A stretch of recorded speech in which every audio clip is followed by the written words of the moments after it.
Hi, I'm Sean Mooney, professor at the University of Washington and Chief Research Information Officer of UW-Medicine. Over the past 2 years, we have been creating an initiative in medical data science, and as part of that, we have created this seminar. Speakers will include world-leading scientists who will tell us about how data can impact human health and their healthcare.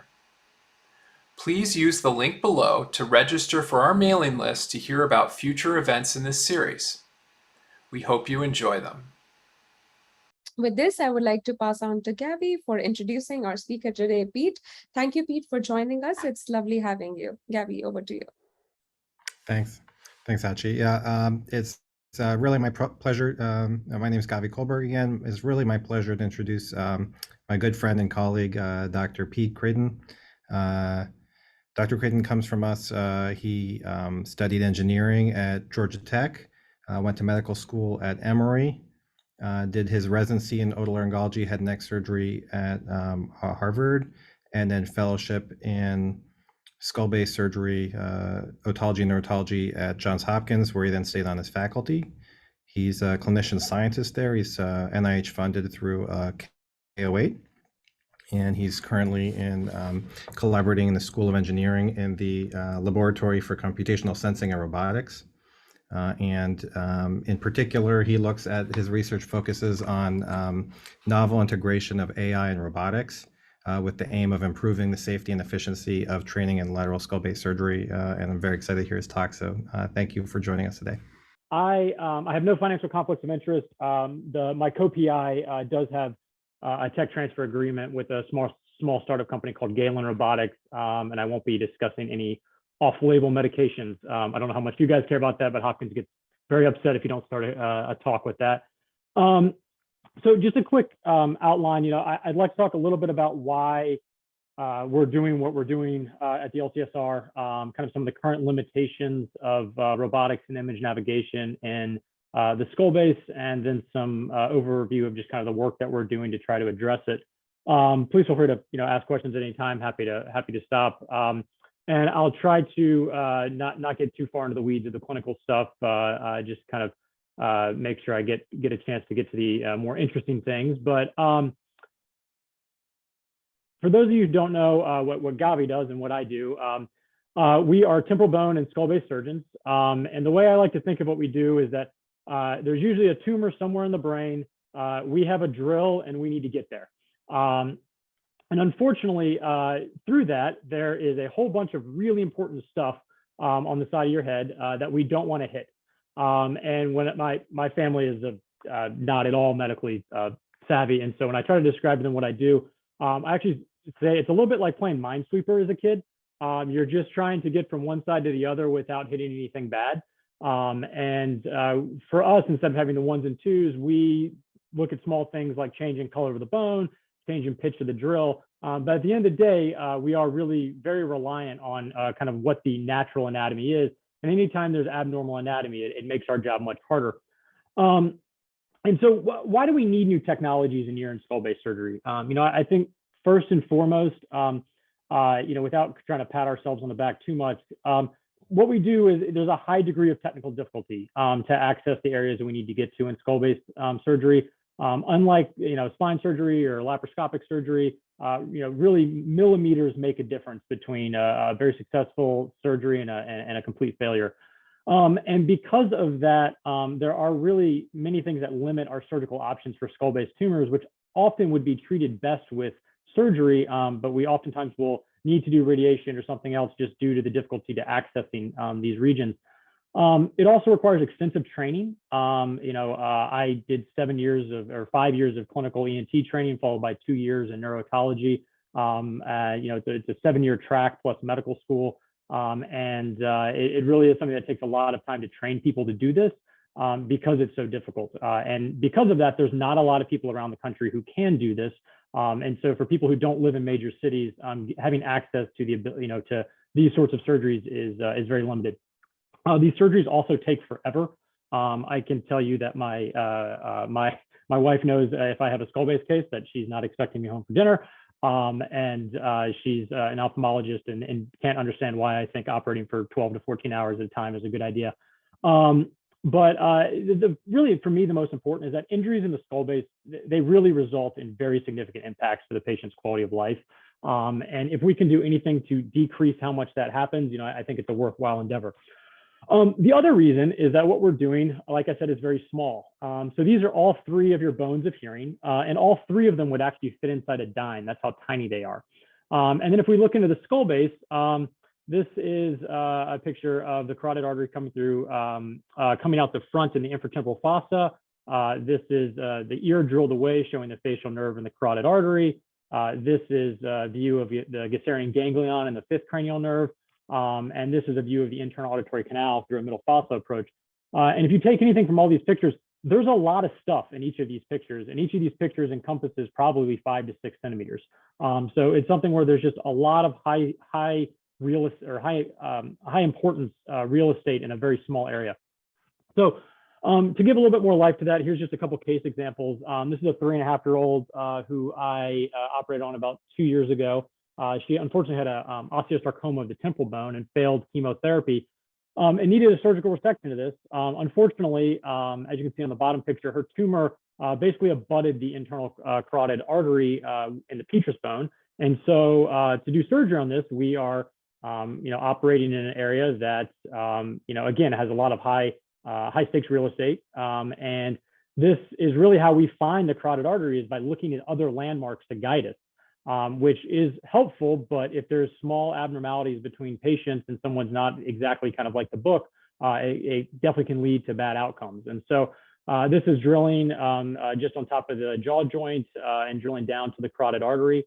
And so, we were able to do the surgery, and at the end, we were able to get a good resection, but this took about 18 hours for the whole thing, which, putting a 3-year-old under that sort of anesthesia is not great. And most of that time is really spent drilling in very close proximity to important structures, and we have to do that very slowly because that's really the only way that we can make sure we don't do something bad. This is just another example. This is a 42-year-old second grade teacher who unfortunately had a large mass in her skull base and clivus, and she unfortunately was not a great candidate for radiation and had already started to develop vocal weakness and tongue weakness. And so she needed a very large surgical resection, and we're used to drilling on the sigmoid sinus. That's something we do almost every day. We're also very used to drilling on the jugular bulb. But then as we get down further into this case, we're actually very close to the vertebral artery, which damage to is quite catastrophic. This is peeling a tumor out of the jugular bulb. And at the very end of this case, actually we had to drill into the clivus, which is basically in the center of the head. Really, this is pretty much entirely blind work. We have no great landmarks to show where we are, and this takes forever because we drill a little bit, we take an image navigation probe and we look, and then we drill again. And so again, we were able to get a good outcome, but it's very technically challenging, very long surgical procedure, and also just in today's age, it's a very expensive procedure, and a lot of that expense is related to surgical time. So. What I just showed was, kind of more dramatic examples, things that, we maybe do 5 or 6 times a year. But these are just more common examples of things that we do every day. This middle picture is what it looks like when we're doing a cochlear implant, which is one of the most common procedures that we do in neurotology, and really, in my mind, kind of the pinnacle of biomedical engineering. We're able to restore someone's sense. But to do that procedure, we're drilling in with a small diamond drill going 80,000 RPMs in a 2 to 3 millimeter space. And while I think I'm good at what I do and I get good outcomes, when I tell people who aren't in medicine that that's what I do, they think I'm crazy. This video right here is a stapedectomy procedure. So this is about as close as we have to a retina procedure or a cataract procedure where we can restore someone's hearing instantly, but we're making a 0.8 millimeter hole to put a 0.6 millimeter prosthesis in. And that's, again, requires a lot of technical skill, and there are definitely ways we could do this better. So, with that in mind, kind of the overarching goal of what we try to do in our lab is we feel that in general, we've done a decent job of bringing robotics to surgery. And we've done a decent job of bringing image guidance to surgery. But really where I'm interested in is how do we bring image guidance to robotics? And that's something that really is at the forefront of robotic surgery. And I think that the answers to that are incorporating computer vision and machine learning. And that's really where I'm most interested to kind of see this go over the next decade.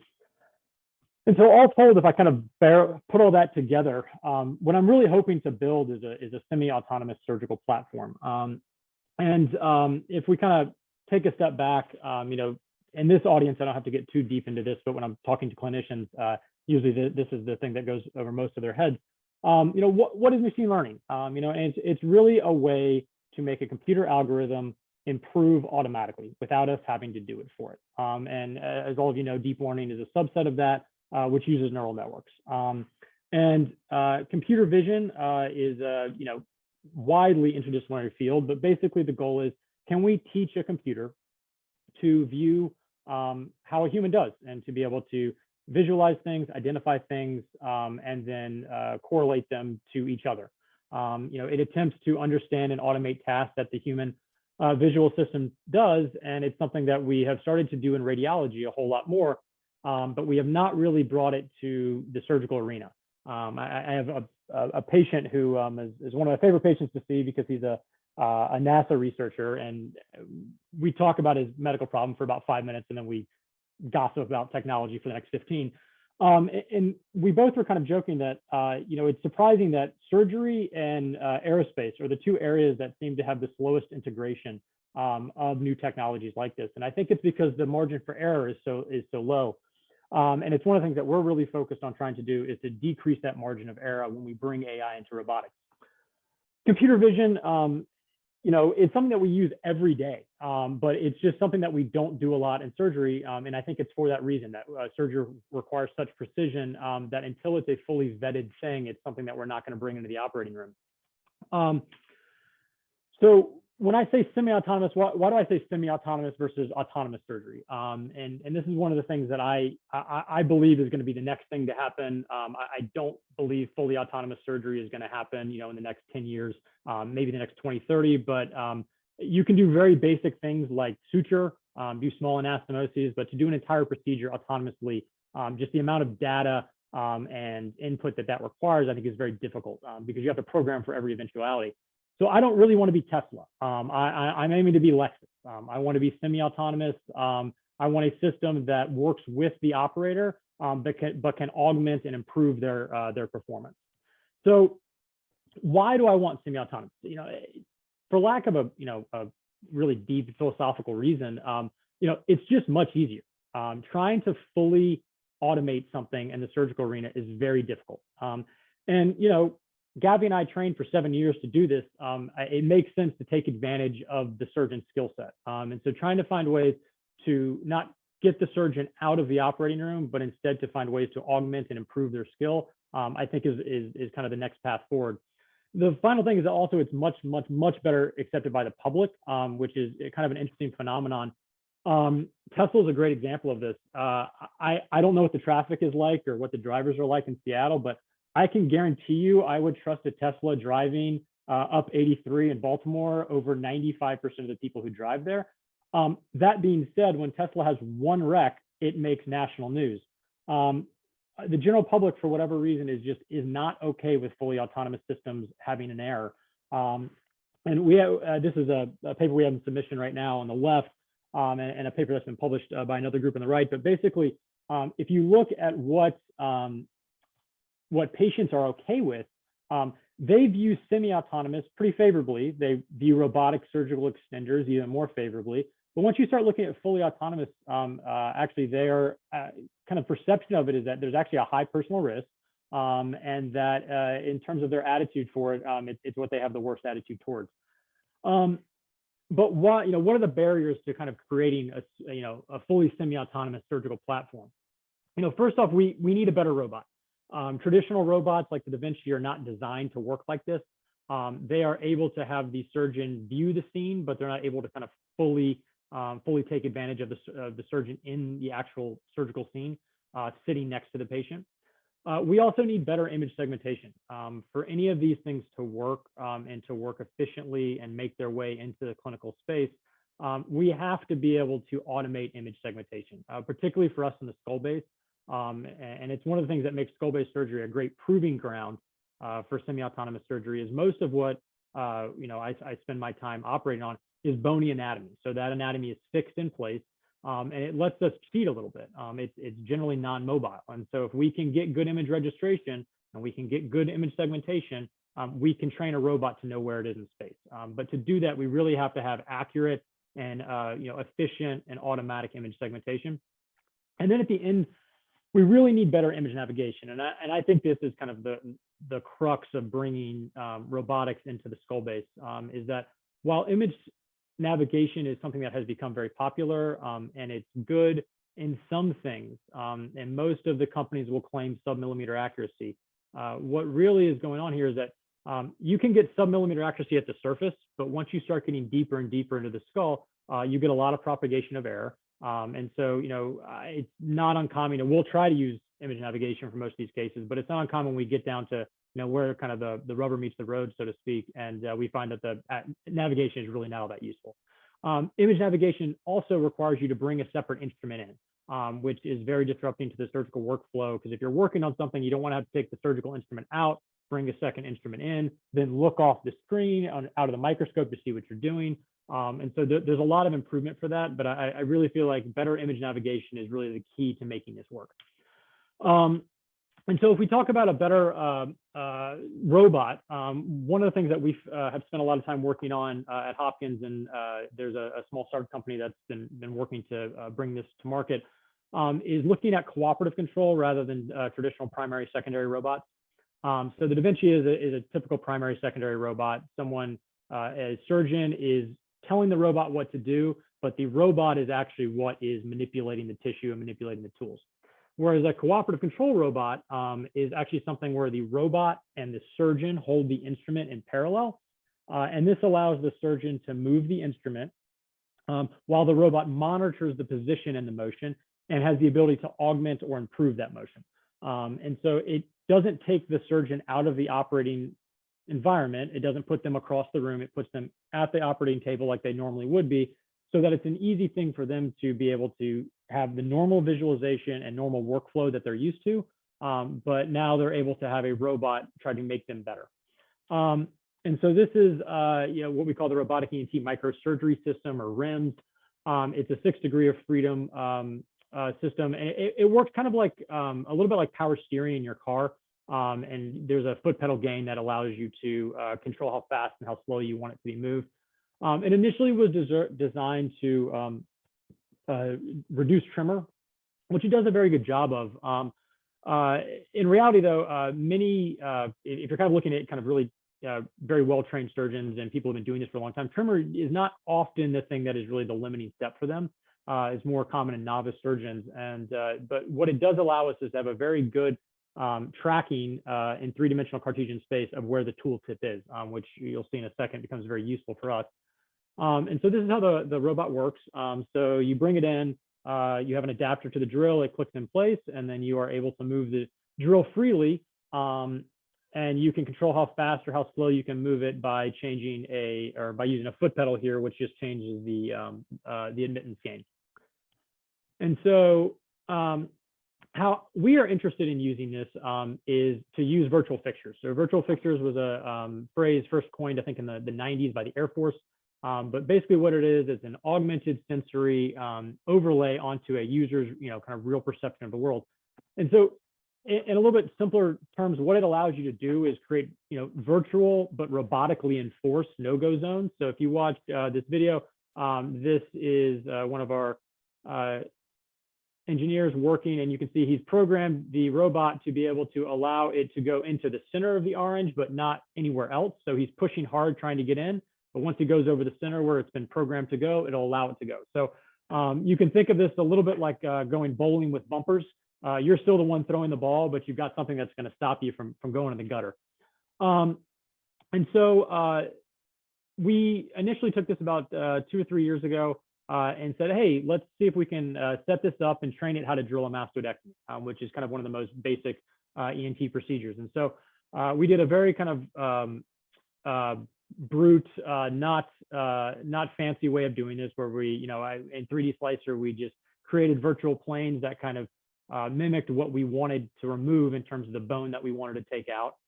We set those and then registered the robot to the a Facon, which is a kind of a synthetic temporal bone, and then said, okay, you can't go above this, you can't go back here, and you can't go in front of this. And this kind of demarcates what a mastoidectomy generally is.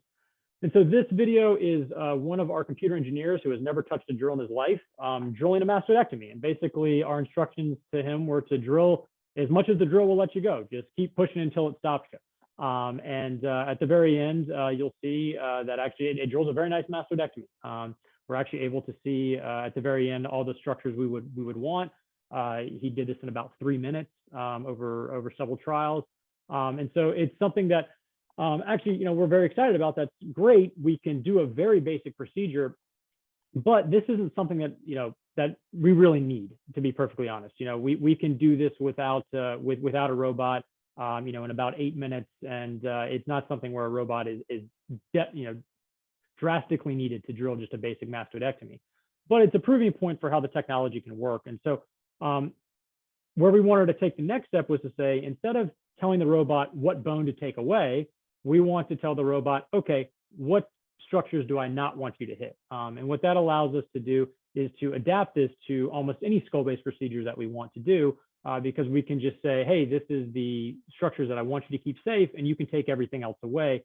It makes it a much more widely adaptable process. And so, sorry, this is just saying how accurate we were. So we are, on average, our average house source difference is about 0.3 millimeters. We did have a couple areas where it's a little bit larger, but in general, it worked to have an engineer drill with the robot. But getting back to kind of the next stage is we want to define what not to drill. And so to do that, we need a way to do automated and accurate image segmentation. And so we want to take it where we can allow a robot to use image navigation and to know what the anatomy that it's seen is, so that it knows where it needs to go next. And so the goal to do this is to say, I have a CT scan. I can then segment that CT scan. I can then create a three-dimensional STL file that then I can register to the robot. And then I can say, hey, this is what I want you to hit, and this is what I don't want you to hit. So this is just kind of a first pass of how we did this. We used an ANTS program, which was developed here at Hopkins.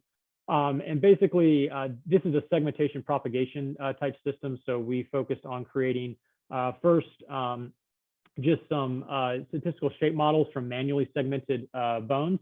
And I can tell you from doing the manual segmentations, it takes about 2 hours to manually segment a temporal bone, which it really drives home the point of how important it is for this to be automated, because no surgeon is going to spend 2 hours prior to every procedure manually segmenting something.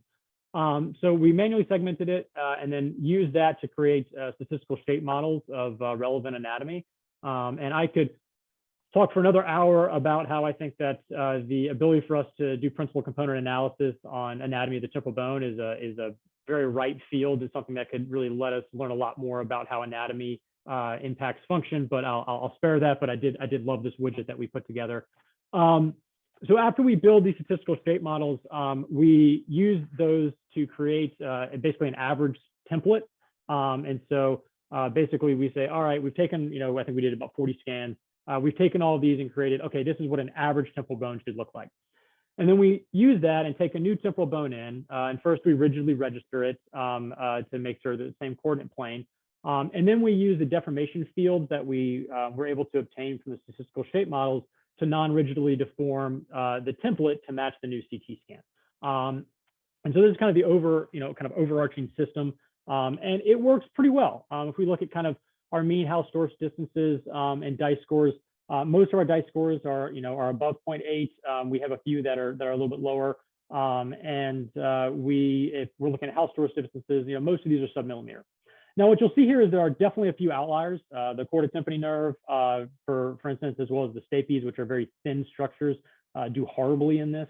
But the facial nerve and malleus and other kind of larger structures do quite well. So it works, but one of the things that we found to be very frustrating about it is that it's very computationally expensive. and it's prone to a lot of errors for thin structures, as you can see from the slide above. So because of that, we felt like it really limits kind of widespread usability. You need significant computational power to run this. And it's also not the easiest to work with. You need someone who's experienced with doing this sort of segmentation propagation work. It's not something that someone can just kind of pick up off the shelf. And so we wanted to start trying to develop some more deep learning pathways to do this. And kind of one of the most common things in medical image analysis for deep learning is UNet, which has been an incredibly successful algorithm to help do medical image analysis and segmentation. There is recently in 2001 published in Nature, there was a variation of this called NNUNet, which has done great so far in a lot of different radiographic settings.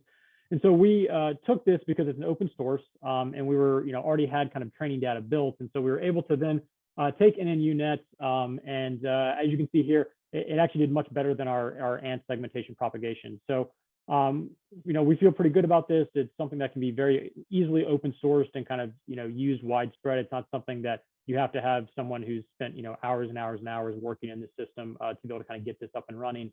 And so we're very excited about this as kind of a first stage to say, all right, if you give me a new CT scan, I can very quickly and computationally efficiently segment out a scan. So we've got that figured out. Now the next thing is we've got to get our navigation systems better. And so the two most common methods of image navigation in the kind of surgical arena are both electromagnetic and optical trackers. They both have kind of pluses and minuses, and all of the companies will say they're sub-millimeter accurate. But as I mentioned before, when you get deep into the skull base, none of these are really below 1 millimeter, and most of them not below 2 millimeters accurate. Definitely not something where they're accurate enough that I would trust my drill to be guided entirely by them. And one of the issues is that you get error propagation, but more kind of just from a system standpoint. Whenever we do these registrations, patients take a CT or an MRI before surgery, and then we come in and we either put fiducial markers or we map out their skin, and that gives us really good accurate registration at the level of the skin. But that's not where we need it. We need it 6 to 10 centimeters deeper than that, and that's really where the issue is that there's really no way to kind of iteratively update your registration to improve it throughout a case. And so that's one of the things that we are very interested in trying to find ways to do. And one of the ways we're working to do this is through something called epipolar geometry. So epipolar geometry is using stereoscopic video as a way of trying to determine depth of individual pixels. So epipolar geometry is really just the study of looking at left and right images. So basically stereo vision, and understanding how differences in those images relate to the depth and other information that you're getting from them. And so what we're trying to do is create basically 3D depth maps based off of the differences between a left and a right eye image. And so our team has done things previously in this field, not using stereo vision, but instead using endoscopes doing what's called structure from motion. And so this is in the sinuses. So you're able to take an endoscope, which is the top left screen, move it in and out of the nose. And then because you can correlate with the tracker where your endoscope is moving in space, where each of these images are being obtained, you're able to recreate a 3D point cloud. And then you can take that 3D point cloud and actually try to register it to a CT scan. And so very similar here. This is, go back. And then this is just the depth map that's created from it. And you can see, red is obviously deeper and blue is obviously closer. So what we're doing here is taking those same point clouds that were generated from the structure from motion, and then taking the STL file of the turbinates, which are a part of the nose, and basically mapping them to them as a way to do kind of automated image navigation, which is great because now you're talking about doing image navigation without actually needing any external device. So you don't need an optical tracker, you don't need an electromagnetic tracker. You can actually do your image navigation fully through the video that you obtain. And so we're trying to do the same thing with stereoscopic microscopes. And so this is kind of the workflow that we have. We take a stereoscopic image, so left and right image. We're able to build a depth map out of that. From that depth map, we can then do what's called differential rendering to kind of say, this is what we expect the deformed temporal bone shape to be, and then register each of those depth maps to a point. And so to do this, our group of much smarter AI scientists than I am have helped build what they call SCTR, or stereo transformer. And what this allows us to do is, this is a left and a right image of a phacon. So this is, these images are generated from the microscope. And then you'll see here that we are able to generate depth maps as we go through and start doing some drilling. And what we are hoping to do from that then is to take that 3D point cloud or depth map, if you will, and create a volumetric reconstruction. And so that's what we've done here. This is, from an anatomical standpoint, this is a drilled out mastoid, and this is the facial nerves back here. This is the horizontal canal. And this is about the area that we would drill for a cochlear implant. And so this is just recreating that just from the stereo video. And then this is it with a point cloud depth map. And so again, you can see that you're trying to do a dense reconstruction of this from just stereoscopic video. So what we can do then is take, on the left, this is our point cloud reconstruction. This is our CT scan reconstruction of the model after it's been drilled. And then this is our ability to try to overlay those to see how accurate they are. And at least, and clear caveat here, this is in an ideal scenario with no blood and not in a human, but at least in an ideal scenario, we are able to be fairly accurate. And so this is basically a measure of how accurate our overlay is. And so anything that is white is very accurate, and then the greater blue or red it gets, the less accurate it becomes. But this is just from kind of our first pass at trying to make this work. And you can see that in general, we're able to be kind of within 3 millimeters for almost 80% of the point. If you look at kind of the average root mean squared, we're about 1 millimeter off. Obviously, you can see here that there are some points that are way off, and this is definitely not ready for clinical practice yet, but we're very excited about kind of the progress being made here. One of the things that I didn't have a chance to put on the slide yet, but in 5 to 10 years, almost every microscope that we use in the US is probably going to be a stereoscopic microscope, or at least have the ability to record in stereo vision or fully digital. Currently, one of the issues we have is that the vast majority of microscopes that are used though in the US currently are not digital. And so when you're recording, you're really only recording from a single eyepiece. And so we've also done some work by using what we found from here to try to actually make this work for monoscopic vision, and that we're kind of in the early phases of that, and hopefully we'll have some work coming out in the next couple months for it. So that's kind of our overall goal, and say, all right, if I can create a 3-dimensional point cloud as I am drilling, and then use that as a way to say, okay, where am I in? Our goal is to be able to use this as a way to iteratively update our registration as we drill. And as we get to more and more landmarks, to be able to then say, okay, I know that I'm at this point where I can see this structure. I have a 3D volume reconstruction. I can now update not only my image registration, but I can actually update what the image registration system believes that the anatomy is. And so we can in real time track what the changes of anatomy are. Which again would be very, very, very useful surgically, particularly when we're trying to take out tumors. And so to try to take this to kind of a next level, what we wanted to do was try to find a way, can we actually not just let the digital video scope say, all right, I can recreate a depth cloud, but can we train it to know what it's seen so that it can say, hey, that's the incus, or that's the horizontal canal. So now I know where that should be on the preoperative CT scan. So then we can automate that overlay. Because right now what we're doing is, all of this kind of overlay is being done, kind of offline afterwards. What we ultimately need is something that works in real time. And so our goal to do that is to be able to train a network to be able to identify what it's seen. And one of the things that's difficult about that, and really just difficult in general in kind of the surgical space, is, one of the caveats of most deep learning networks is that they require a lot of training data. And it is very hard to generate a lot of training data surgically, not just from the mounds of IRB work that you have to go through to be allowed to do it, but just the amount of surgeries that are done, per year. You'd have to collect almost every single one to be able to get a very large training set. And so one of the things we've been looking into recently is, can we design and build virtual training sets that we can use as a first pass to be able to train systems, to be able to kind of speed up their ability to learn on real live data. And so this is something that we spent a lot of time working with Adnan Munawar, who's one of our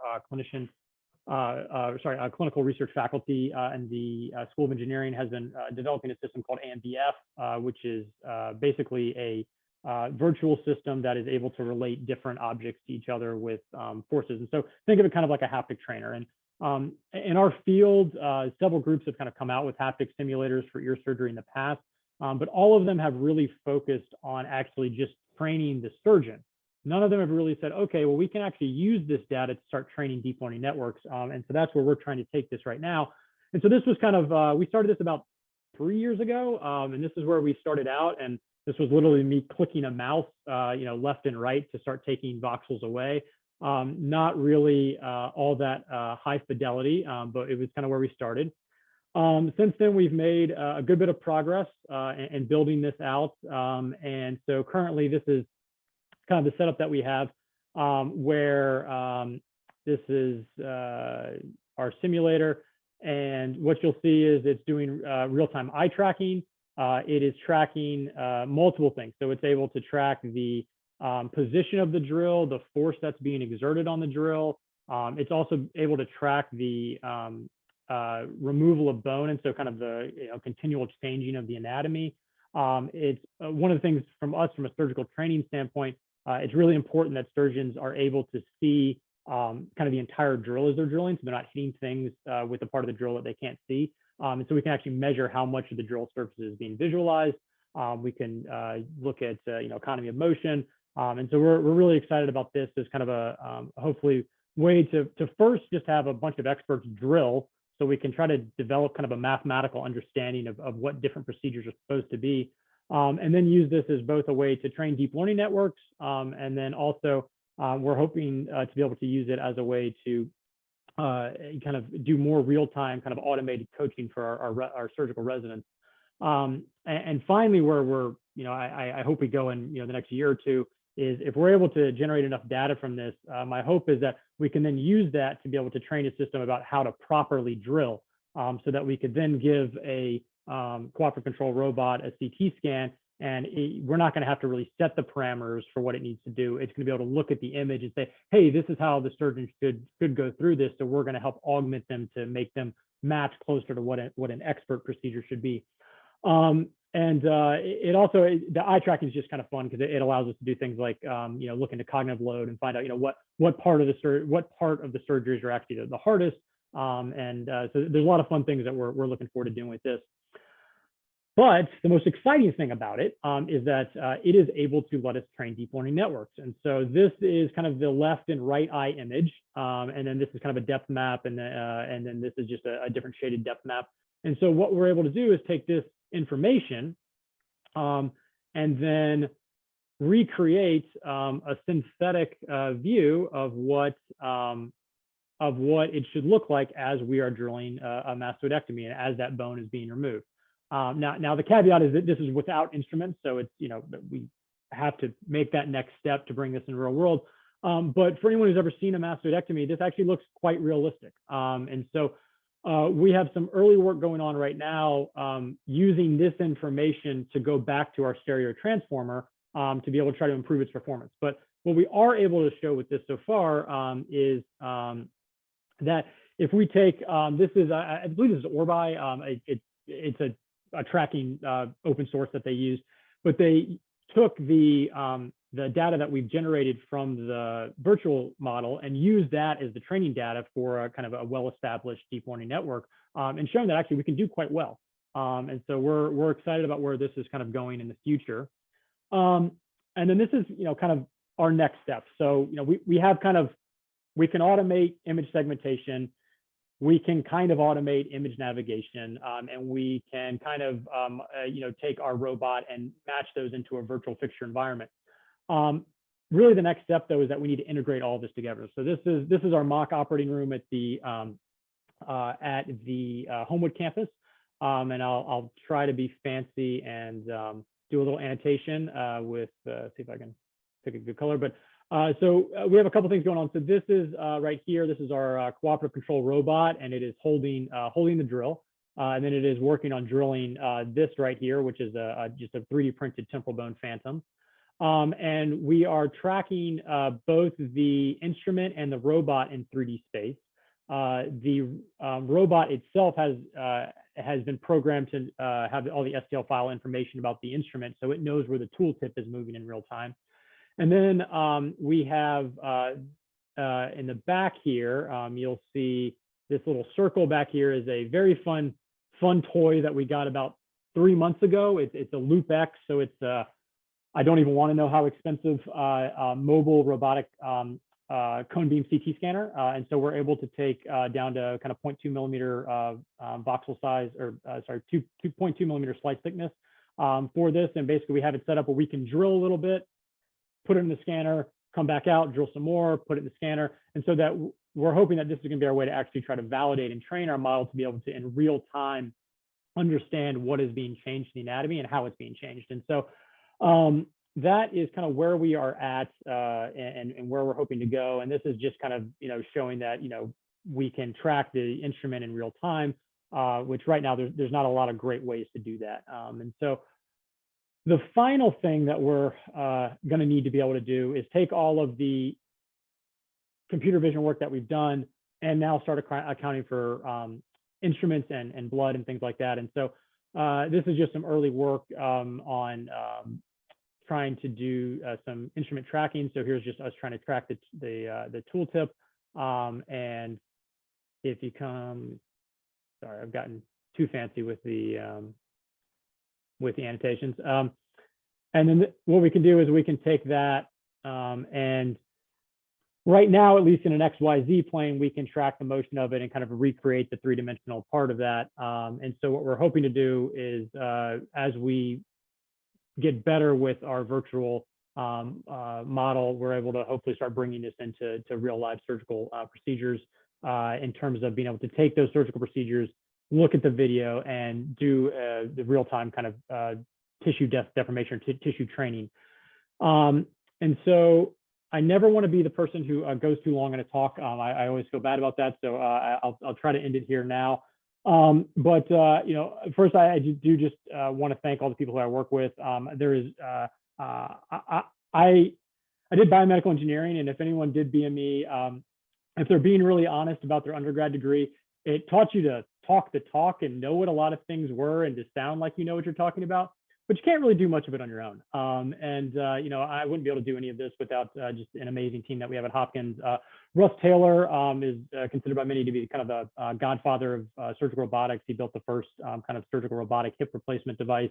Matthias Umbrath is kind of our rising deep learning star, and has just been a joy to work with. And Deepak Alaya is one of my co-surgeons at Hopkins who works with us a whole lot. And we have a team of postdocs and grad students on the second row. And then Andy Ding and Danielle Trakimis are two of our surgical residents who have been working with us on this, and could not do any of this without them. So I will stop sharing there, hopefully finished with enough time for some questions.